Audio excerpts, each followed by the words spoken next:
Assalamualaikum, welcome to my tutorial. Today we are going to learn a new thing in MS Excel.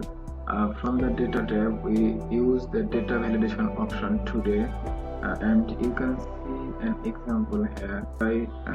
So let's try from the data tab and choose the data validation option and then select all number, and you can choose the option not between 50 to 70. Minimum value 50, maximum value 70. Then okay. Then again from data validation, then click on circle invalid data. Here invalid data means so 50, 54, 52, and we choose the option.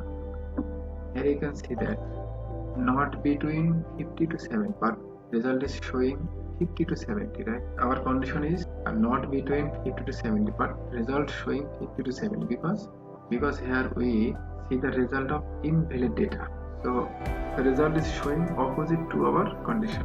That's why we have seen the values between 50 to 70.